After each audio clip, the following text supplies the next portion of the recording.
Hello again, everybody. All right, let's read chapter 43. Chapter 43 is titled The Holidays. This was December 26th, 2022. It was a Monday, day 171. The quote is by Brad Turnbull. It says, "Be grateful for every second of the day you get to spend with the people you love. Our time together is short and so very precious." My words. Hello, dear reader. I am having a moment of epiphanies. Yesterday was Christmas, obviously, and it was my first Christmas in a very long time without the narcissists and their flying monkeys, for the most part. My Gram, who's most certainly a flying monkey, was here, but her memory is much worse over the past week. I need to get her to a doctor ASAP and be there with her to explain all of this to the doctors. We made it a great Christmas, in spite of many of the family of origin shunning and discarding me. I'm very proud of that. We made beautiful new memories together. Gage, Skylar, Graham, my sweet dog Chupacabra, and I. Helga was supposed to be there, but she wasn't feeling well. We missed her. She lied. She was somewhere else. She lied. I made dinner. We watched a great movie. We opened presents and took pictures. Everyone was so happy. We laughed our asses off as Chupacabra attempted to unwrap his present. And I sat here watching them all, feeling more grateful than I ever have. These beautiful souls, my true support. The beautiful souls that mean the world to me. They could have gone to the Foefather's house with everyone else. They aren't being ostracized. There isn't a smear campaign against them. And I don't think that I even gave it a second thought. They chose to be with me. And I'm sorry, that's wrong. I don't think they even gave it a second thought. They chose to be with me, and I love them more than I can express for it. I'm so happy and proud. I've spent a lot of the day reflecting, a lot of the day thinking. I am part of several support groups for the narcissistic abuse survivors. Things are making more and more sense every day. I am learning so much, and two big things are happening. I have been asked to be an organizer of a very large group. So large that we have members worldwide. I adore the leaders. I can be completely myself with all of these beautiful souls. We all truly understand what we all are going through. We are all at different stages of healing, and we all lean on one another and hold each other up, and hold each other accountable. I get to be a part of this now. It means the world to me. There is also another group online I am part of, and one of the members is struggling. I was able to reach out and help her because I have been where she was. I knew how to make it through, and I offered some good advice, and she was so grateful. That meant the world to me. It made me feel so good to be able to help others.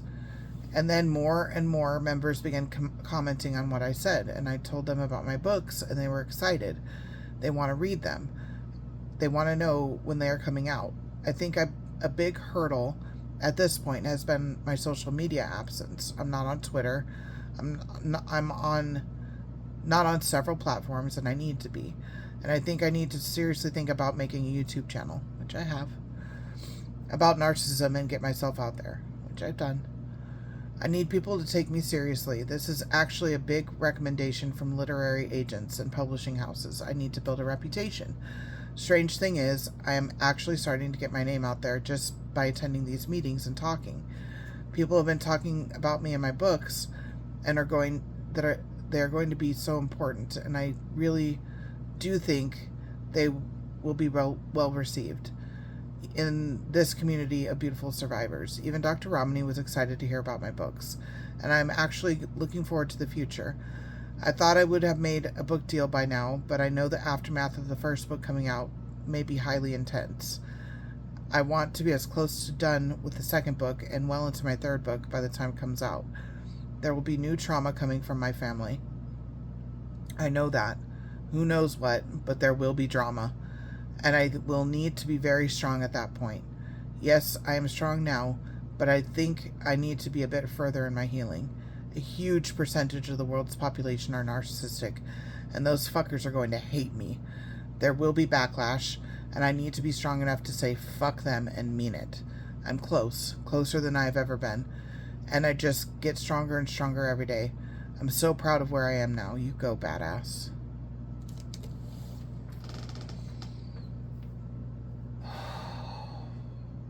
Okay.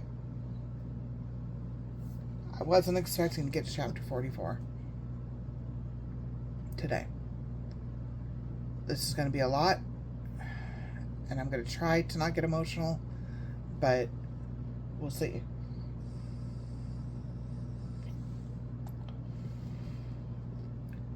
Chapter 44 is called I Can Finally Talk About It.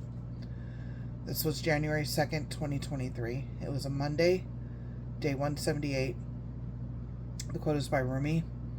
You are not meant for crawling, so don't. You have wings. Learn to use them and fly. Here we go. Hello, dear reader. I realized something, and I'm realizing this. And in realizing this, I know I have to talk about what happened 178 days ago. I've been putting this off. I wasn't ready. I honestly didn't think I'd be ready until book 3. I needed to put some time and distance between it all, because it was simply too much. I have told you that 178 days ago, Eddie and I communicated again, and it broke me. I was finally honest. More honest than she has ever seen me. More honest than I've ever allowed myself to be. I believe that I had a breakthrough just days before contacting her, and this breakthrough came with an overwhelming need to contact her and tell her my truth, and to get the answers I had so desperately needed. I initiated the conversation while coming from a place of contrition and pure honesty. I told her that I wanted her back in my life, but that I would understand if that were not possible for her after all that had occurred. I told her that I needed to talk about what had occurred. That I needed closure and healing, whether with or without her. I told her that whether she chose to respond or not, that she would always be in my heart, that she has always been special and important to me, and that she will always have someone out there that was rooting for her and that loves her. It was so difficult to send this. It was so difficult to be vulnerable to that extent. Her response could elate or break me, but honestly, it always could. She responded the following morning, one line. I'm going to take some time to digest that and figure out how I want to respond. I told her that I completely understand. She responded the following day, saying that she would be open to having a conversation, that she had no interest in denying me closure, but that she didn't think it very likely that we would become friends again, for reasons she would be happy to share with me, or not depending on my preference. She said that she didn't hate me or anything, and that she absolutely hopes the best for me, and she has empathy for me regarding the narcissistic parents. I think she has cognitive empathy. I don't know about any other kind of empathy that she may have. And as I also told her, I had figured out the maternal figure was most likely has NPD. I asked her if it would be okay if I asked her some questions. She agreed, but told me that she wanted me to know that she was having difficulties of her own.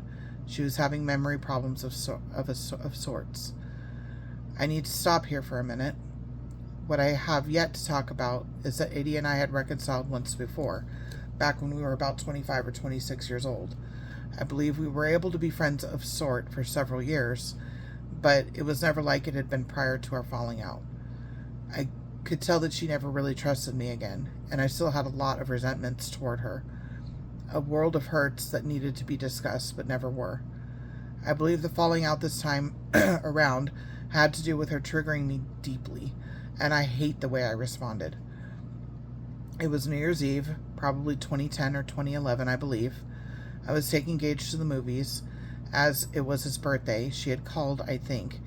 I told her our plans for the evening and made a passive-aggressive joke about my water breaking. She didn't get it.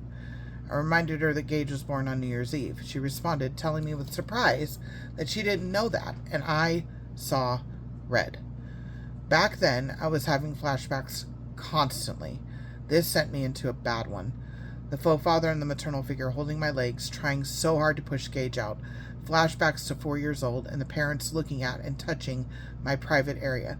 The cesarean, losing Gage's heartbeat, doctors and nurses running into my room. turning me on my side and trying to get him back, waking up in the recovery room, screaming in agony, so much fucking pain, seeing Gage's black eyes and caved-in head, Adia not there. The horror and trauma of that experience, or rather, series of experiences and traumas I had never dealt with, and Adia remembered none of it.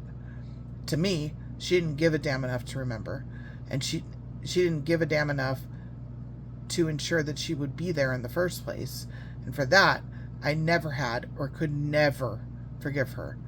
I snapped out of it.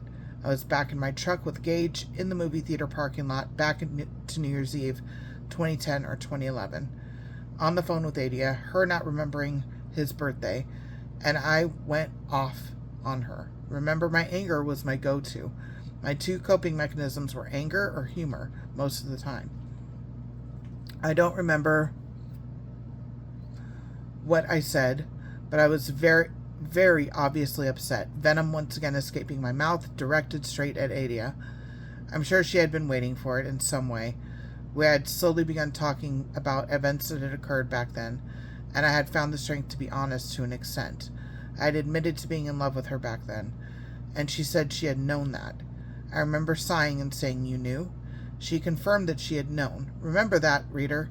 She knew. We stopped talking again not long after that. I was never able to let that go, but I never had been.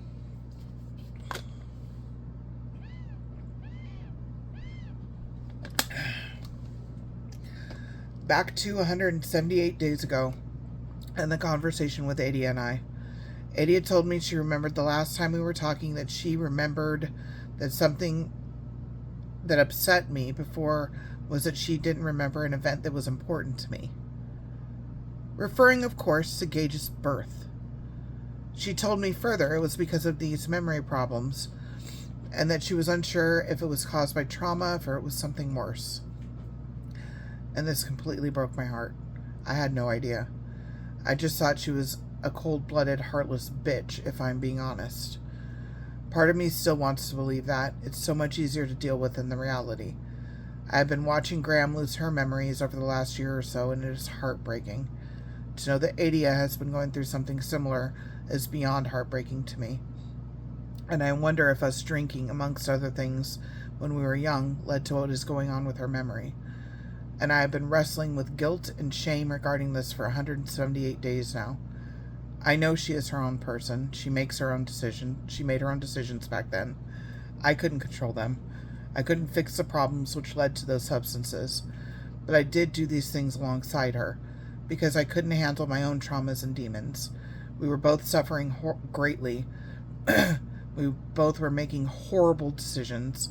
We were so young, and that youth brought naivety, as well as extreme traumas that we had both suffered, respectively. We leaned on one another the best we knew how, but I know now we were both keeping so much more inside, and I wish to God we had been older, able to go deeper, to speak freely to one another without judgment or fear. I wish we both had been more mature. So I told her that I was so sorry that she was having these memory problems. I told her I carry a lot of pain because I feel haunted.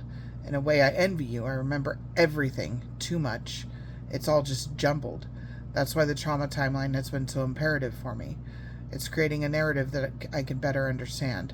My feelings and behaviors that flowed from one event to another chronologically. It's been a game changer. Are you doing trauma therapy? Have you tried EMDR? These are going to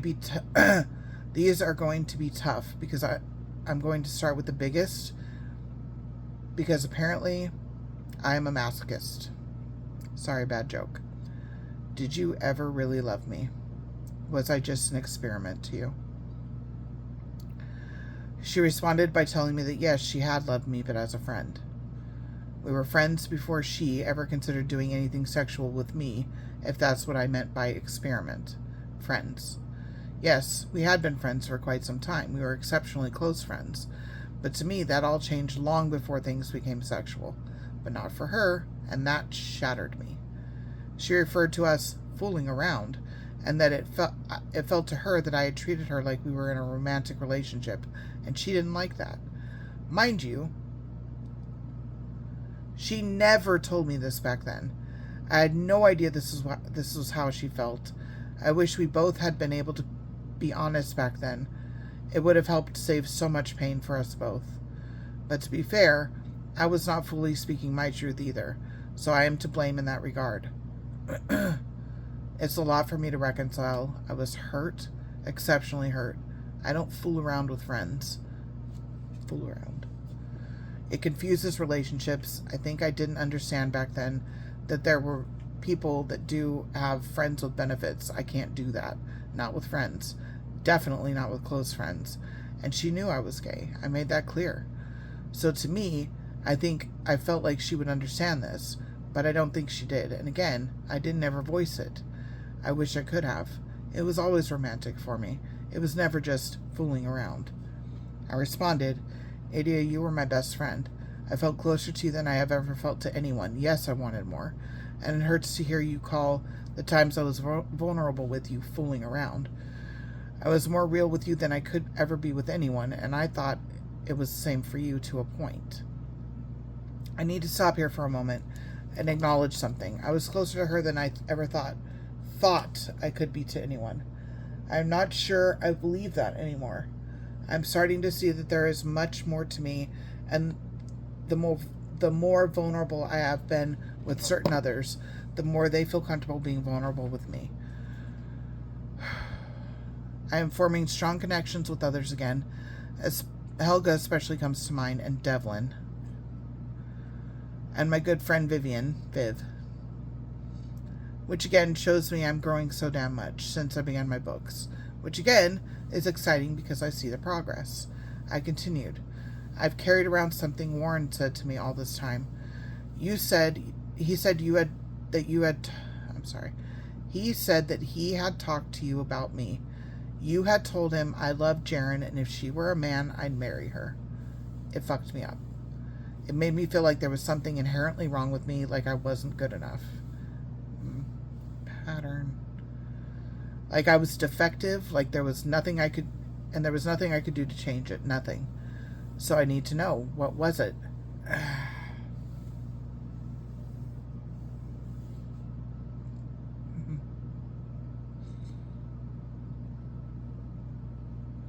Why could you not love me like I needed you to? Was it me?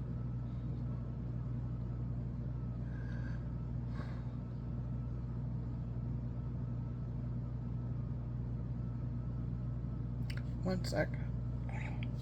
I knew 44 was going to be hard.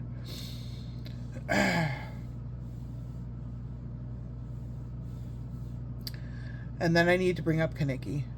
Though I hate even typing his name, I never wanted to be with him. I cared about him as a friend, but I felt pressured for something to happen. And that night I was with him, I felt pressured. I hated myself after. I hated him, and I was so angry with you because I felt like you two were conspiring in a way to make something happen. After that night I felt horrible and had to come clean with Kaneki, so I told him all of the things I couldn't say to you. I loved everything about you. Every time I would see you, my heart would ache. It was palpable. It was real. I bared my soul, and that son of a bitch turned around and used it. He told me after I had told him everything, he began to feel my feelings for you. He fucking said that. Your feelings. It was cruel beyond anything I'd ever experienced. The day I found out about you and him, I was done. I wanted to end it. My life to that point had just been one painful event after another. I drove that night to the lake. I cried. I felt utterly alone, and I came closer than you know to giving up. I was beyond hurt. I know he confessed some of it to you. I don't know exactly what he said, what he told you, but it prompted that email you sent me, and the start of the physical part of our relationship. Sex is difficult for me. I confused sex and love and equated the two for a long time. If it's with a guy, it's easy. There's no chance of those feelings occurring. But it's complex with women. It's real. I thought when I was engaged to Faye, I could handle all of those feelings for you because I thought I was in love with her. I wasn't, because it was never real. She was never real. So I was just in love with the idea of her, and she sure as hell never loved me. I know that for a fact. I thought I could handle the fact that you were married and had your life and family. But the second you said to me on the phone that you were divorcing her husband, it all came flooding back, and I sat here shaking, feeling things for you I thought were long gone. I was so angry with myself because I had tried so hard and for so long to curb those feelings, but I truly couldn't help it. So I directed all of that anger at you because I couldn't handle it, and for that I am sorry. Thank you for finally letting me get this out. That was one of the bravest things I've ever done. It left me wide open with vulnerability. My truth, finally. I was able to tell my truth. And that was the beginning. I stumbled big time after this conversation, but I will explain in a little while how I picked myself up and continued, and have not stopped telling my truth. Once I felt that relief, I knew I needed to do that in all areas of my life. I had to dig deeper than I ever have, but we will get there. I'll explain after I tell the rest of this conversation. Her response all but killed me. It was too much for me. I was nowhere near ready to accept it, but I'm getting there. And the fact that I can recant all of this without crying, whoops, is incredible to me. The fact that I can finally even write about it is damn impressive. I'm getting there. She told me that she was glad for me that I'm able to say the things I needed to say, and that she was very sorry for any hurt she had caused me. She told me further that the reason she didn't love me the way that I...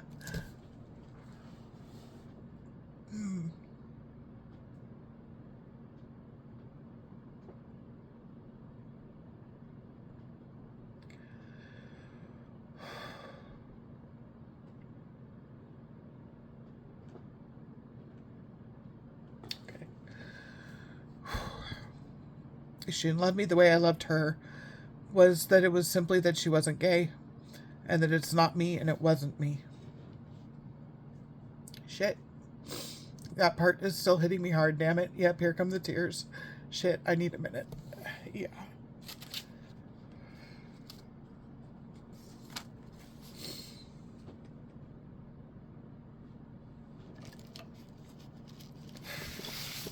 Damn it. And I honestly believed it was me. I honestly believed for all those years that there was something wrong with me, that I was somehow unlovable. And that was why she didn't reciprocate my feelings. I responded, and I have thought that idea. I have. But I don't know if this is going to come out bitter, probably, and I'm sorry in advance. But you had no right to be with me in an intimate way. If that's how you felt, you knew I was gay. I've made that clear. When I am with a man, I make it very clear that that it is what it is, and that's all. That's it. There's no confusion. But the way you hugged me, I could feel your heart pounding. I felt you get shaky. I felt it, Adia. And when we embraced, when we hadn't seen each other after all those years, you still did that. Why did you send me that email? Why, after knowing everything, and I know you did, because I know Kaneki told you about my feelings, did you instigate something with me if you knew how I felt? You are saying to me that you never felt romantic feelings for me. That is correct, right? That is why I say experiment. If you were curious about being with a woman, you should have found one that wanted the same thing. You shouldn't have done this to me. It hurts so much. I couldn't accept it. Abigail says I got stuck in the grief cycle, that I got stuck at acceptance. I feel that I could not accept it because I felt there was something wrong with me to make her not love me.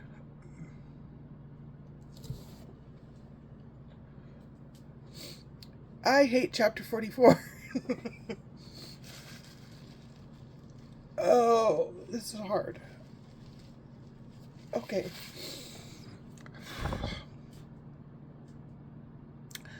Yes, I was very much stuck because she had never been straight up with me. I thought that she was at the very least bisexual. When I think back to all the times we were intimate in one fashion or another, not once did I feel like it was just an experiment. I really did feel that she was feeling love towards me. I really did feel that it went beyond the physical. We already had a strong and close friendship. To me, this was a relationship that was growing from that friendship and that she was not giving me indications, or I wasn't catching any indications that she felt otherwise. It was a mind fuck. Her response, basically, that it shouldn't have happened. Ouch. That she was a mess back then, and that as far as she could remember, she didn't have romantic feelings for me. Ouch, ouch, ouch. Not special, Jared, not important. Apparently not even memorable. And there I was, in the middle of a breakthrough, spiraling down into full breakdown, and I did. I broke. I drove to where I had grown up, sat there crying.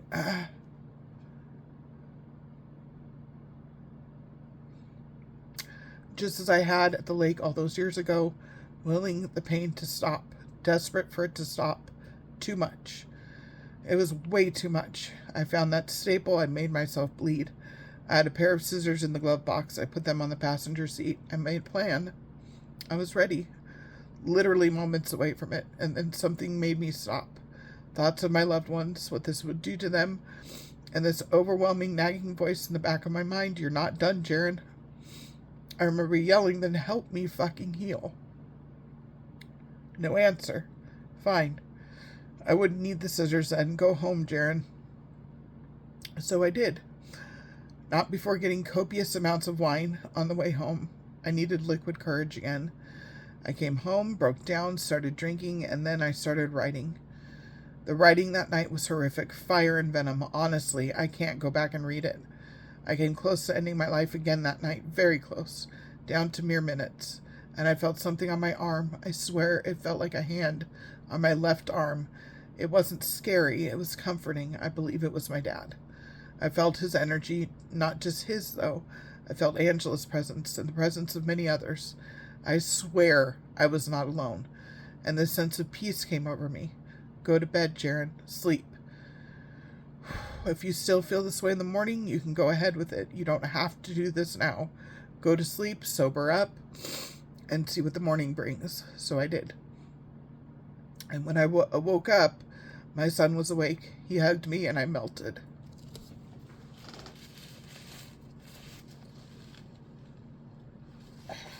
Shit. I sat down at my desk through the tears and aching heart and talked myself through it. It's time, Jaren. You either begin living, really living, or you end it. There is no more walking around half dead. It's time to get real. You made it through the night. Somehow you made it through the night. Now fight, damn it. You've been here before. You made it through. You can do this.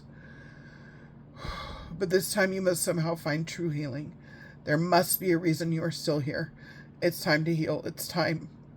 So I sat down, opened my laptop, and I began to write the letter to myself, which turned into my first book, and subsequently this one, and any others to follow. And healing ensued, and continues to. Sitting here today, I am in awe of what I was able to go through, the strength it took to pull myself out of it. Is unreal to me now, but once I did, everything changed. And you all have seen the results now. I'm proud of myself. That was really difficult to write about, but I finally did it.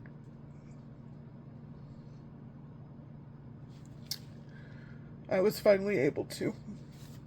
Growth, Jaren, so much growth. You really are amazing. Ooh.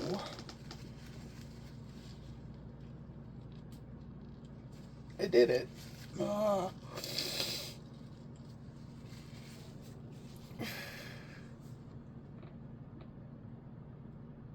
That was the hardest to read, I think, out of both books. That conversation killed me. But it had to happen. It had to happen. So obviously, I still need to work on this, because it's still, it's very painful. It's very painful. Alright, I'm going to end there and go take some self-care time and go run some errands once I cry it out. I hope everybody has a good weekend. As always, take care of yourselves, take care of each other, and I'll talk to you soon. Bye, guys.